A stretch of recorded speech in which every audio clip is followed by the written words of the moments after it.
This channel is part of the History Hit network.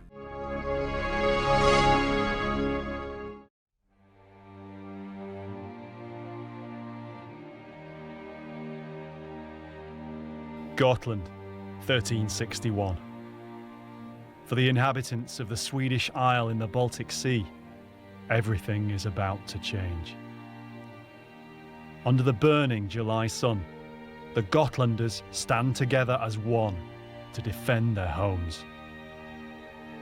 Invaders are coming, and they'll destroy everything in their way. The Gotlanders must stop them or die trying.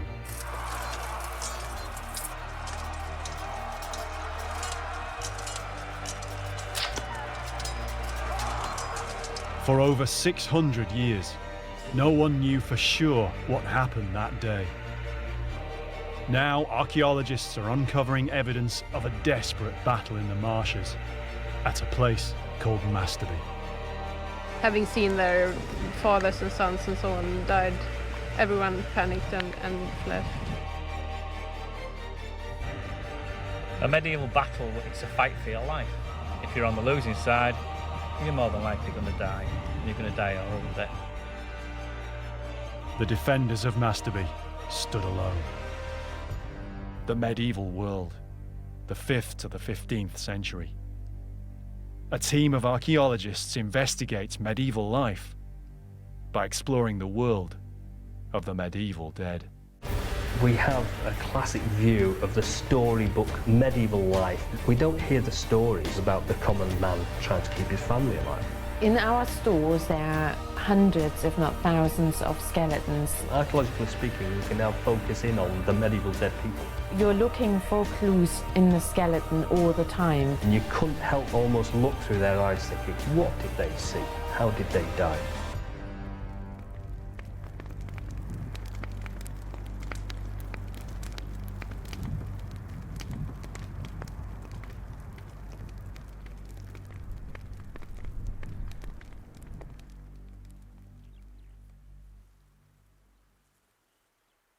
They came to the land at Kronavold, where the people fought against them, but they were superior.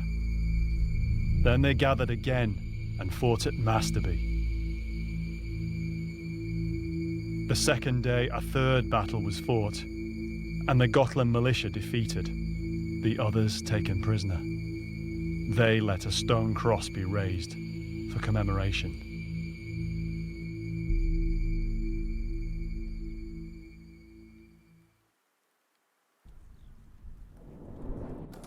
The words of the Gotland Chronicle in 1633. The landscape of Gotland hides a violent past. Some of it historians know about, back to the Viking Age, yet much of it they can only glimpse. For medieval Gotland, the year 1361 echoes as a time of terrible upheaval. 10 miles south of the Gotlandic capital Visby, Mästerby sits amid the reclaimed farmland and dense forest. In 1361, it lay directly in the path of a marauding invasion force, hell-bent on the looting and burning of all they encountered.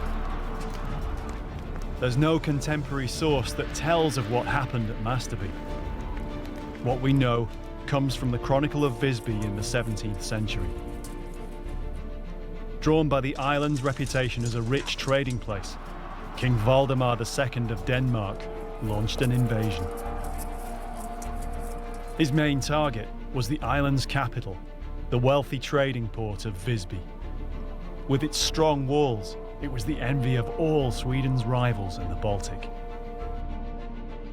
In July 1361, Valdemar's army landed on Gotland's west coast and began its march on Visby, destroying and pillaging every Gotlander farm and village on the way.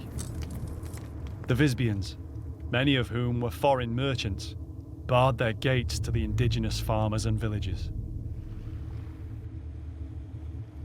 So for the Gotlanders in villages like Mästerby, right in the path of the advancing Danes, all they could do was band together in a hastily formed militia and tried to hold out.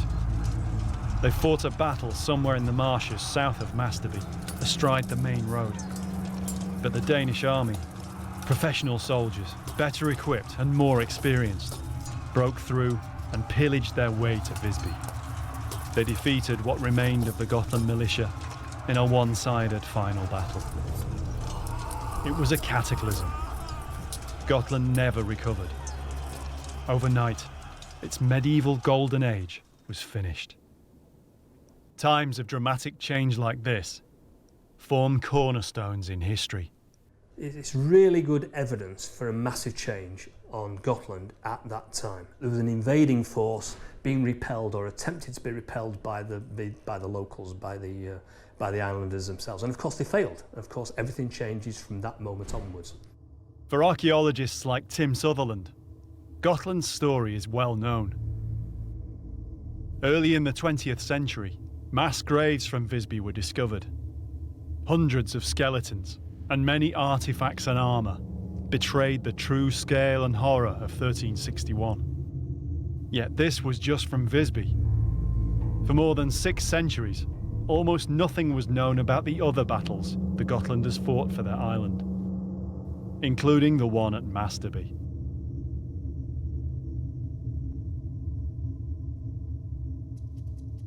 In 2012, Tim carried out an archaeological survey of the Visby graves, partially excavated more than 70 years ago. It's one of the most important sites in medieval archaeology.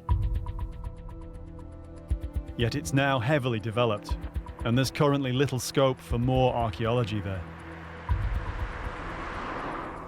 But there is new work being done elsewhere on Gotland by a team of Swedish archaeologists.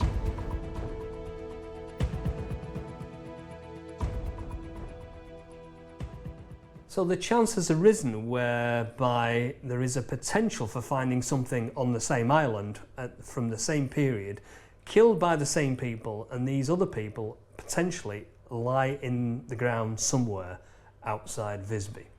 And the locals have initiated an archaeological project whereby they've started to look for a medieval battlefield, and they found it. Almost unbelievably, they found evidence of it. They found crossbow bolts and bits of sword and weapons. Finding evidence of lost medieval battles is extremely difficult. Tim knows because he's tried. He's one of the world's foremost battlefield archaeologists and made his name excavating mass graves from the Battle of Towton in England. For this reason, he knows what's been done at Mästerby is very important. So he and metal detectorist Simon Richardson are on their way to Gotland, where they'll lend their expertise to the ongoing project. Their work at Towton was made easier because it was a recognised historic battlefield, its location well documented.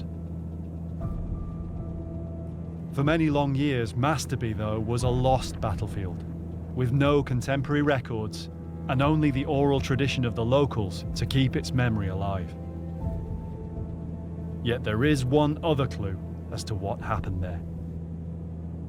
Standing not far away from where they found all these fragments of medieval conflict, there is a very large standing stone cross. And this has all sorts of stories associated with it. The Mästerby cross stands alone in the fields, a few metres from the road just outside the modern village. It's one of the things that's hooked Tim into the project. No one knows for sure how long it's stood, nor even why in fact it's there, adding to the intrigue. The cross has been moved. It used to lie down. It's been moved from a great distance away. It's been moved from a short distance away. My instinct would tell me that you do not move large stone crosses like that unless there's a very good reason, in which case it might have fallen over, in which case somebody might have just put it back up again. But there's a very good chance that the area around that stone cross contains the graves of the people that died in the Battle of Mästerby in 1361, just before the Battle of Visby. So there is almost a once-in-a-lifetime opportunity of finding a parallel to something like Visby, which would be phenomenal. We've potentially got evidence for another mass grave or another series of mass graves down the road at Mästerby. And so are there parallels? Are they completely different, or are they exactly the same? And we don't know. And that's one of the interesting things that we'd like to find out. The project centres around the present-day village of Mästerby. Gotland is known for its many medieval churches, many of which date to long before 1361. Somewhere near the church stood the medieval settlement, but no traces remain on the surface.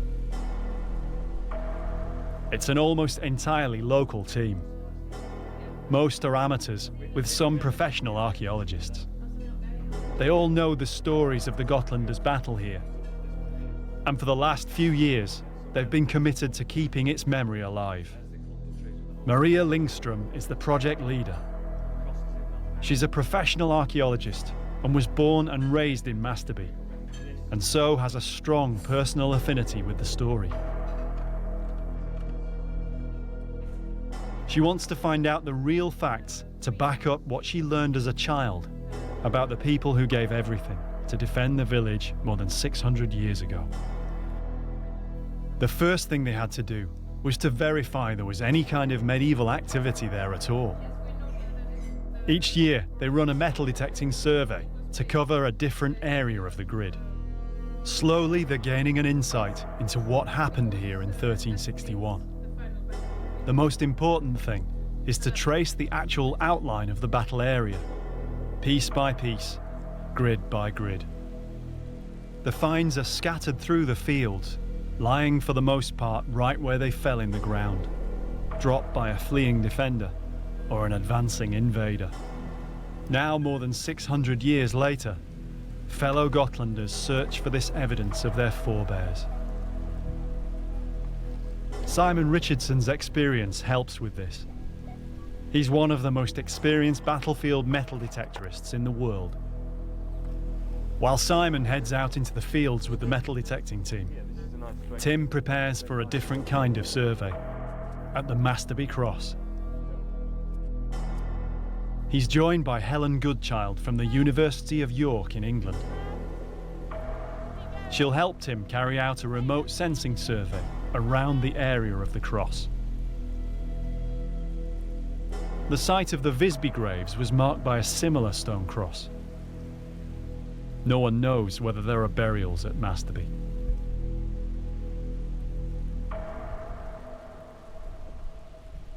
Well, we know we've got a medieval battle. We've got the evidence of that, so that's one thing. We know that in a medieval battle, lots of people get killed, so somewhere there would be lots of dead, presumably. Now, either everybody's been taken out of the landscape and there are no mass graves, or somewhere in this landscape there will be mass graves. Therefore, you look for points of reference, and there's no better point of reference than this huge big slab of limestone. And if we want to look for a parallel for something like this cross here, there is no better example than a few miles up the road at Visby, where we know there is a very, very similar cross of the same sort of size and dimensions, and that does mark the medieval mass graves from the Battle of Visby. We're hoping that in this landscape, within this very field itself, right close to the cross, are the mass graves from the people that died at the Battle of Mästerby. We also know that towards the end of the Battle of Mästerby, it appears as though the battle went through or very close by the medieval settlement around Mästerby. So we'll have evidence of where they lived, we'll have evidence of where they fought, we'll have evidence of where they died, and also, hopefully, we'll have evidence of where they were eventually buried.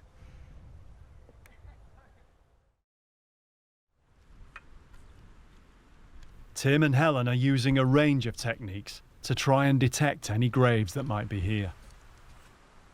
But much depends on the geology, or even the remains of the medieval buildings. The problem is graves are always really quite hard to pick up, regardless of the techniques used. I mean, it depends what's in the grave.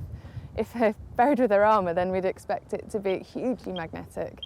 It'll just be a giant anomaly. But if they haven't been, it might be more difficult to detect. And in fact, it might be that the later settlement is going to obliterate any traces of that at all. So, I mean, we've already found that we're picking up what look like walls and stuff from perhaps a later farmhouse. So, if we're lucky, we'll see the grave as well. If we're unlucky, we'll get a lot of post-medieval structures. Ground-penetrating radar will enable them to look for large shapes or displacements up to several metres down into the soil.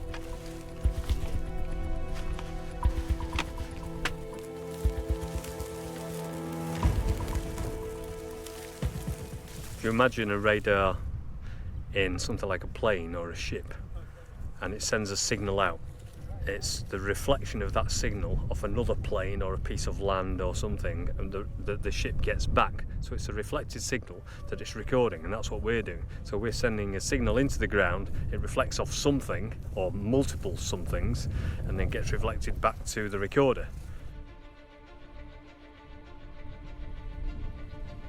As they carry out the survey, Tim also lets his instinct as an archaeologist build an idea of what could have happened here immediately after the fighting.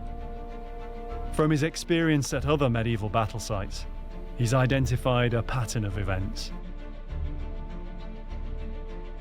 The primary event after the battle itself is that the nearby locals will come and collect their dead.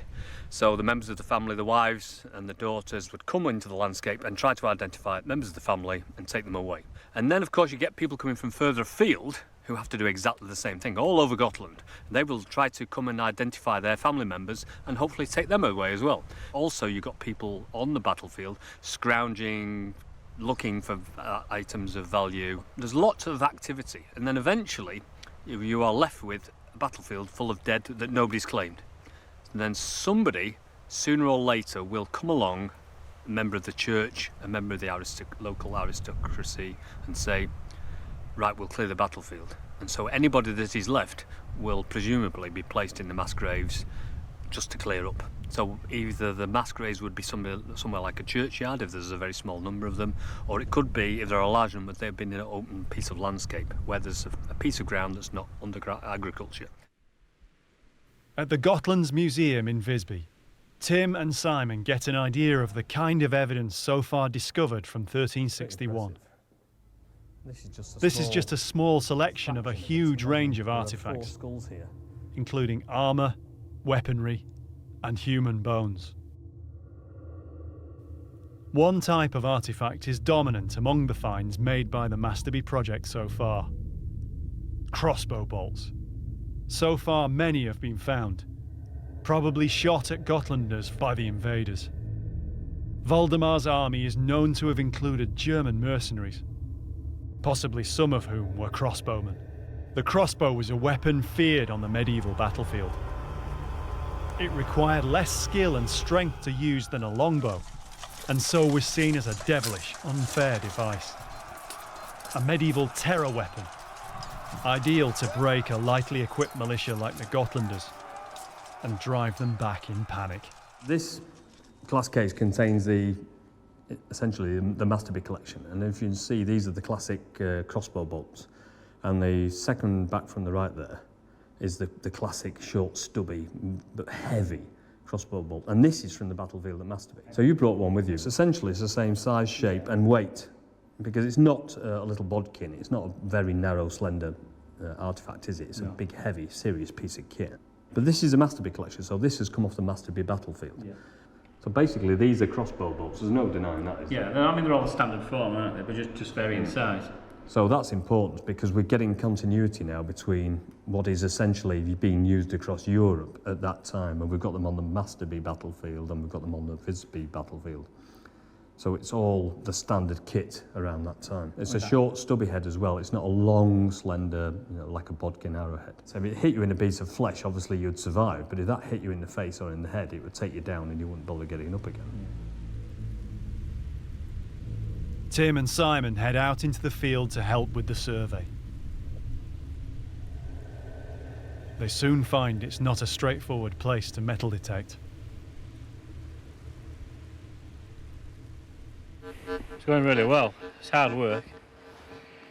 There's so many nails. Literally pounds and pounds of them in weight. So yeah, you're on your knees every 5 minutes and digging. But everything has to be investigated, so You know, you could leave what you think's a nail and it could be a chainmail link or a fragment of something else.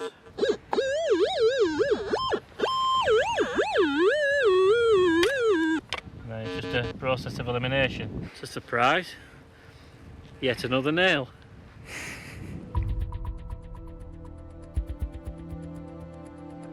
The many nails are a hindrance to the metal detecting team. Scrap from more recent eras is a problem on most historical sites, especially on fields used for agriculture for hundreds of years.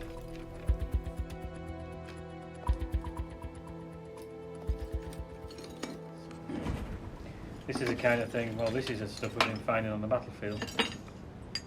Mainly made up of nails and wire. There is the odd item, which is a fair bigger.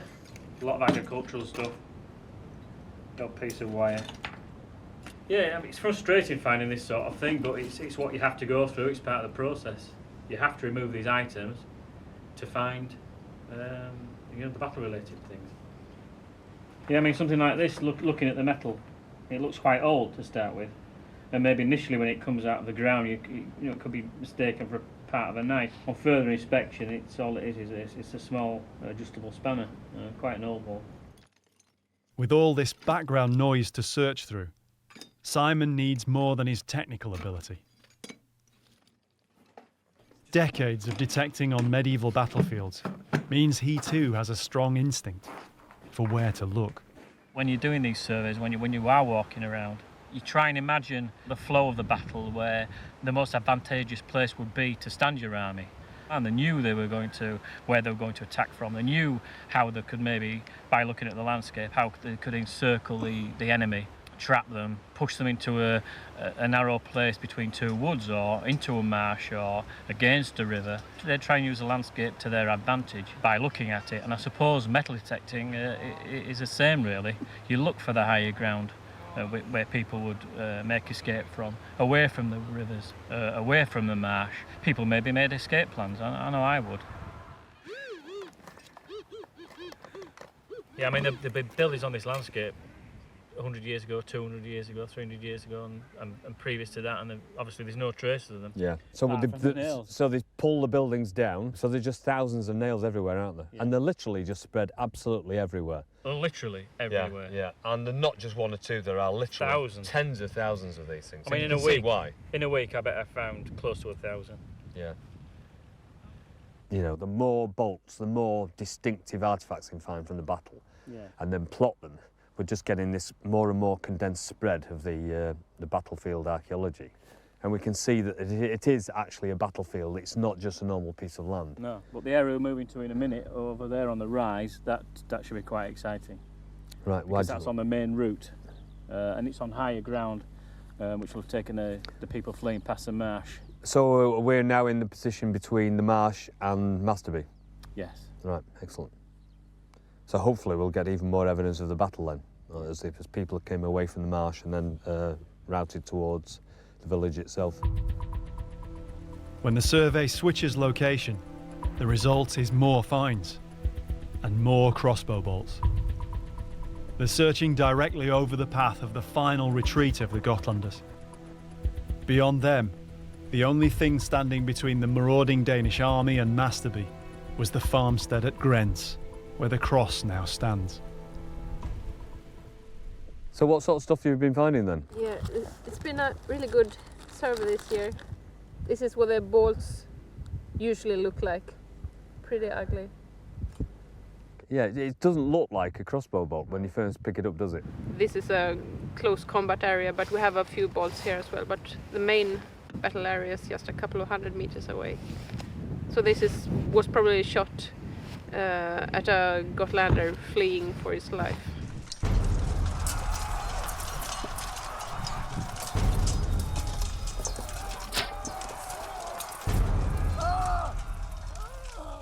Wow, that's a good one. That's a superb one. Yes. That's what you would recognise as classic crossbow bolts. They are in different sizes, aren't they? Yeah, They're not all the same size. Yeah, They're big ones and small ones. Yeah.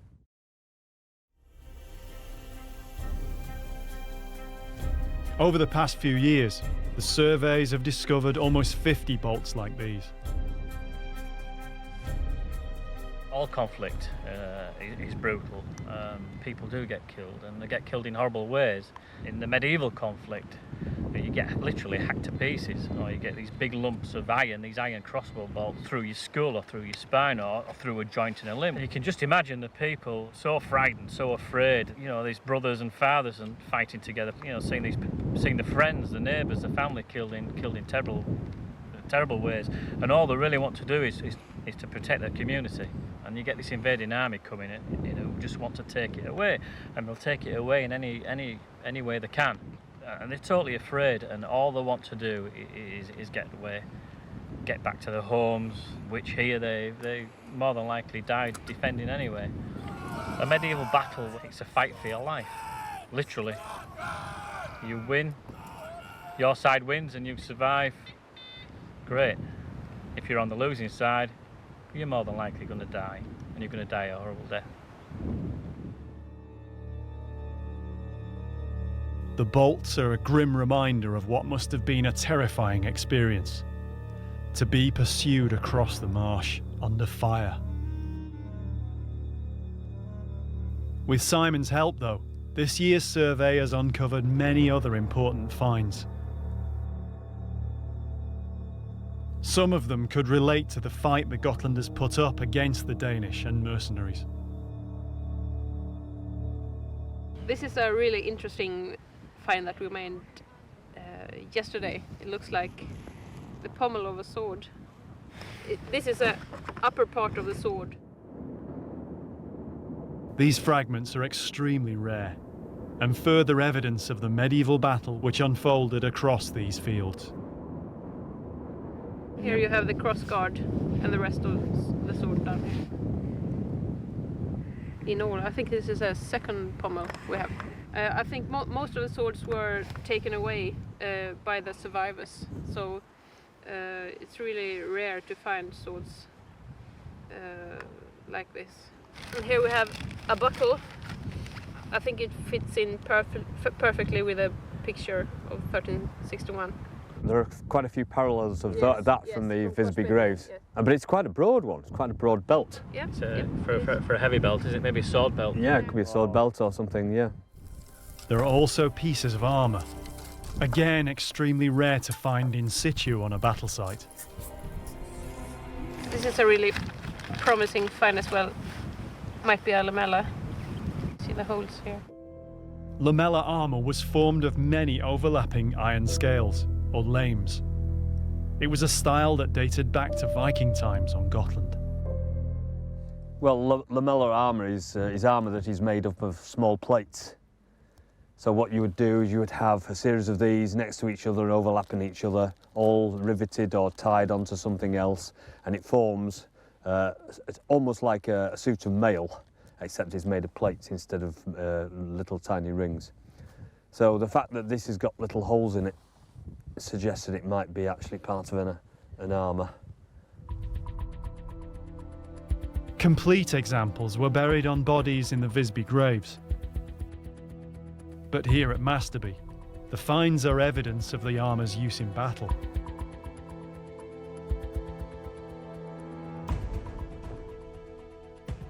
And again, some of these, looking at the Visby examples, you can almost imagine that potentially being shield-shaped. And some of the armour actually has copper alloy designs on the armour itself. So some of these might not even have just been plain, they might have been decorated as well. Tim heads back to the cross. With the radar survey complete, he and Helen use another means of inquiry to try and unlock its secrets. We were told by the locals that there was no inscription on the stone. And so I thought that was quite unusual for quite an elaborate cross like this, and also considering that it's so similar to the cross at Visby, which has got a very elaborate and ornate inscription. And so when we came up here, as you can see, the lichen covers it so well and disguises it. It's just so camouflaged, you just can't see any indentations on the cross. One of the questions one has to ask is, why is a big cross of this stature standing in the middle of a field? in what seems to be a completely agricultural landscape. Automatically, questions spring to mind. Is it related to the battle, and if so, is it the memorial cross of the mass graves that possibly lie underneath it? Or is it just a memorial to the battle itself and the people who died here? It is possible that underneath and around this cross are the graves of the people who defended this landscape in 1361.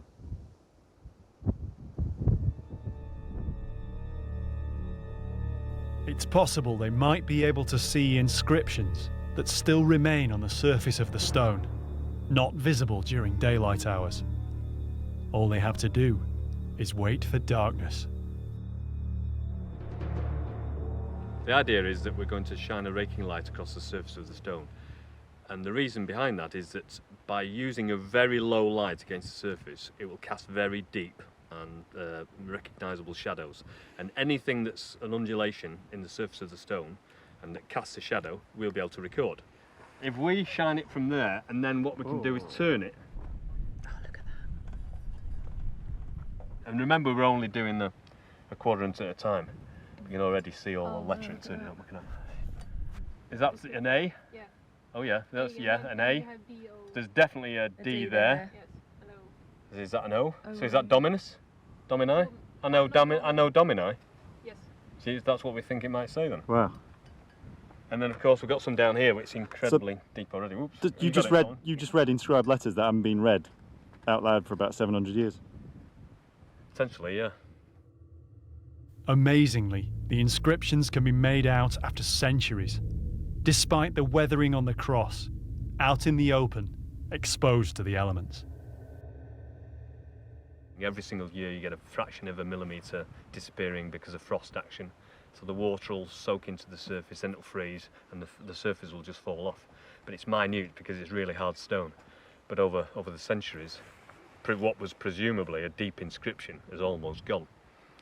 And so hopefully we're recording it in time, but some elements of it have almost certainly already gone. The letters are very faint and difficult to decipher.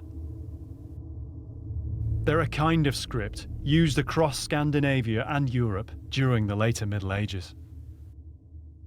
We are exposing what are almost certainly letters, but some of them are such an odd shape to our modern eye that we have to find a reference to what that letter is.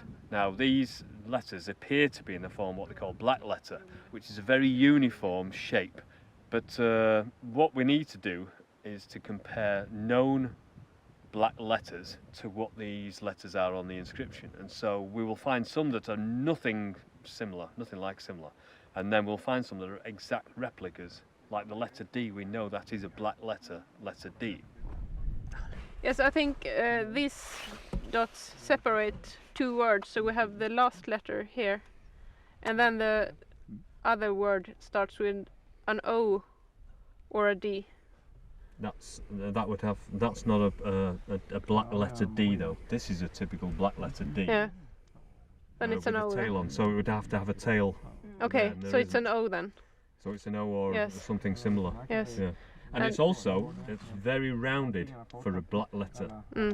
So it may be that somebody's even cleaned it up again. These two are incredibly deep. They are really deep. It's either that or it's just for some reason it's very hard around there. It's not eroded. But we've got such a good letter there. That's beautiful Yes. up there, isn't it? That's just... Yes. But it's a minuscule, or what do you say? It's a small A. Yes. Although it's in the beginning. Yes. Type, yeah. Yes. For Maria Lindström, it's an important discovery. She's known about the cross since childhood, growing up in Mästerby. But she never realised it still bore these hidden inscriptions. Really excited, yes. Considering it didn't supposed to have an inscription on it anyway, this is absolutely fantastic. Yes. So we now know that it once had a full inscription, and it's just worn away. I was born here, so I've seen it all my life, and I've always been told that the cross was blind, and that's why we haven't blank. So there's no inscription on it. So Yes. you were always told from a very early age that this was a blank cross. Yes. And now, how do you feel about seeing this for the first time? Oh, this is amazing. This is Must be so unusual. dream coming true, really. Fantastic. Yes. Part of the inscription seems to be Jacobi, which may refer to St James's Day, just prior to when the Battle of Visby is known to have taken place. It could just be coincidence. So the cross in Visby has got an inscription that's got the date of their battle on it. Yes. And that was, what date was that? 3 days after, I think, Jacobi then. It must be, since it's the 27th 27th. of July. So if this has got Jacobi written on it, which is St James's Day, then that would refer to a medieval Saints' Day, which very coincidentally just happens to coincide with the date of the Battle of Mästerby, which is fantastic.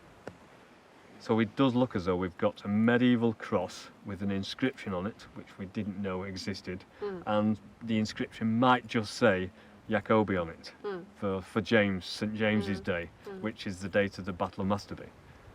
That'd be unbelievable to discover that for the first time. Out in the fields, Maria and the metal detecting team are back at work. They're on the northwestern shore of what was the shallow lake in medieval times. It's the area across which the defenders fled after they failed to stop the Danish advance. We're actually on the shore of the lake now. You can see it dipping down a bit over here. And there we have the former lake. It was ditched out at the end of the 19th century. So it's not a deep lake then, it's a shallow... Shallow, yes. Yeah. And 1361 is supposed to have been a really dry and hot summer, so it was even shallower. But the marshy lake bed wasn't enough to stop the Danish advance.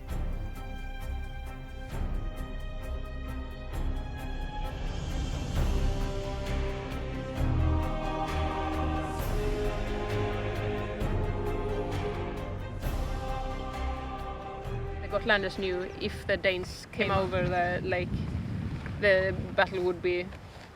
That's it, it would be over. Yes. Lost, yeah. So the Gotlanders tried to hinder the Danes on the lake, and that's why we have both crossbow bolts there, and also parts of swords, parts of spike clubs and so on. So that was a defensive position. Yeah. They tried to prevent them from crossing that lake. Yeah.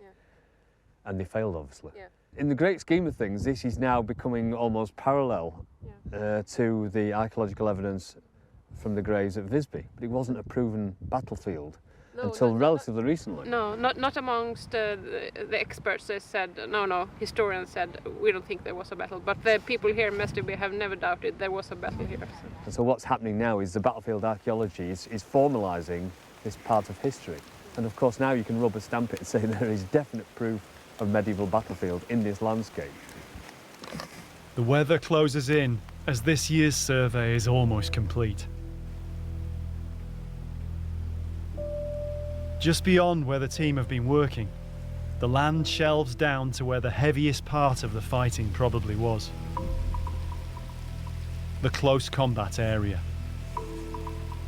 The two sides more than likely met in the narrow part of the shallow lake, as the Danish and mercenaries forced a crossing to outflank the Gotlanders. Yes, we think that the Gotlanders had a gathering point here on the northern shore of the lake, and that they met the Danish army actually on the lake, on this narrowest part. So there were two lines shooting with their crossbows and shooting arrows at each other, and then we have a close combat in that area as well, and then we have the close combat area here when the people are fleeing. There is a written source from the 17th century which mentions that there were two battles fought upon the lake 2 days in a row, but I'm not sure the Gotlanders could stand up for that long. They would have been in family groups standing next to their fathers and brothers and sons and so on. And when they scattered, they probably fled in these family groups as well. Having seen their fathers and sons and so on died, everyone panicked and fled.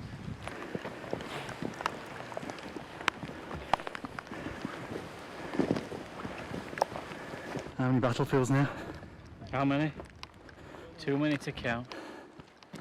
About my fourth medieval battlefield. Probably one of the most interesting.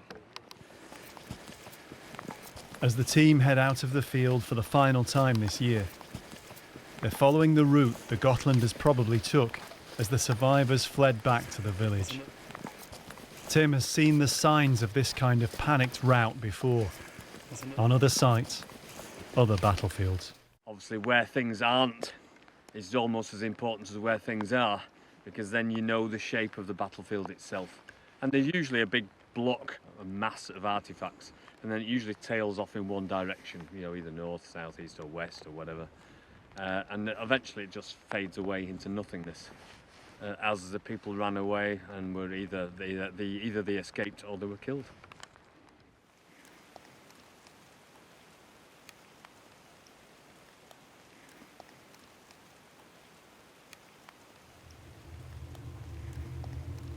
At the cross, the radar results are inconclusive. There are no obvious grave pits in the fields around the cross. But there are the possible remains of the medieval farmstead that stood here at the time of the battle. Tim and Simon return one last time to take auger samples from the areas highlighted by the radar results.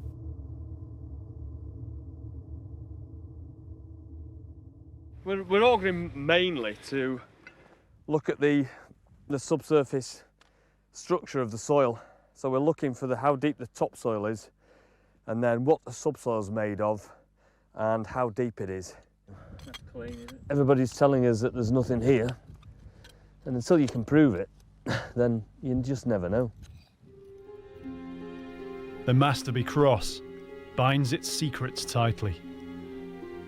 This is where the debris trail of artifacts seems to lead. Perhaps the final rallying place of the defenders of Mästerby before they were overwhelmed. Tim and Simon try to picture the final moment.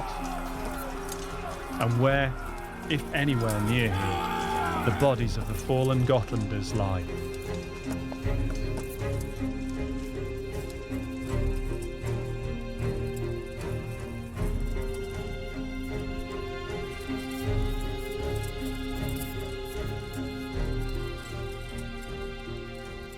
The location here is at the end of this tail of archaeological evidence of the battle. So we're getting crossbow bolts, we're getting bits of armour and all sorts of things. And this is, to all intents and purposes, the tail end of it. So if we've got the mass of the battlefield there, one would expect the majority of the people to be buried there, at least temporarily, and then taken to the church later on. But if there was a settlement here and this is part of the route, then is it possible that this is where people were fleeing to? And then there was like a horrible situation occurred here that was memorialised not just for the battle, but for the for the carnage that took place. Most of the artefacts are in what we believe to be the centre of the battlefield. Yeah. But you wouldn't move a large number of dead people from there to a spot like this, No. which is a few hundred metres from the church. If you're going to all the effort, all the trouble to move them from there, which is a lot of labour, you carry on to the church Yeah. and bury them in the cemetery. Yeah. So why is this memorial stone here? Maybe this memorial is just commemorating. This is the area of the old village. This is where maybe the last stand was. So we'll put the cross here. Doesn't necessarily mean they're buried here. Yeah. It just means where everything sort of ended. You know, this could be the beginning of the route where they just start fleeing back towards Visby, and the locals obviously get caught up in it. Yeah. So it might mark the transition point. Did they actually exhume the graves from the battlefield and take them into the consecrated ground, or are they still there on the battlefield waiting for us to find Oh, there are several graves between here and the main concentration. Yeah, in the game. And as for the Danes, the enemy, would they go to much trouble to bury those? I don't think so. No, I don't think so, because they'd be too busy going towards. They hadn't reached their objective yet. Their objective was Visby. I mean, if the local population's wiped out, there aren't going to be many people around. Exactly. All this landscape would have been decimated, wouldn't it? Yeah. At the time of the battle, because there would have been thousands of troops moving through this landscape, taking anything that was movable, anything of any value whatsoever. That's the food, the livestock, any of the artefacts in the houses. They'd probably loot, burn the houses, and then move on. And there are a few knives found there, and we're talking one, this size. Yeah. That'd be a good piece of, a useful piece of equipment. Yeah, you know, so for a if- labourer or for a farmer. If somebody had found that, they would have had it. But I don't think people have gone to the trouble of looking. Maybe a lost. lot of them don't come back because they're dead. Exactly. Yeah.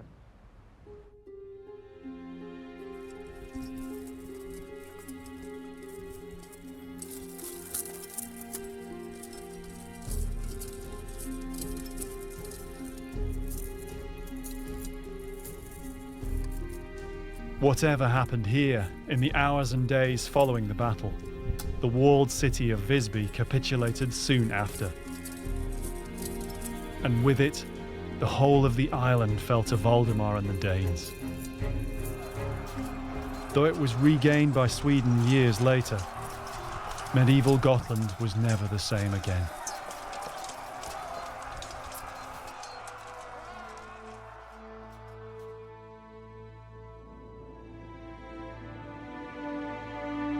Like their brothers in arms who filled the grave pits outside Visby, somewhere in this landscape, so far undiscovered, lie the defenders of Mästerby.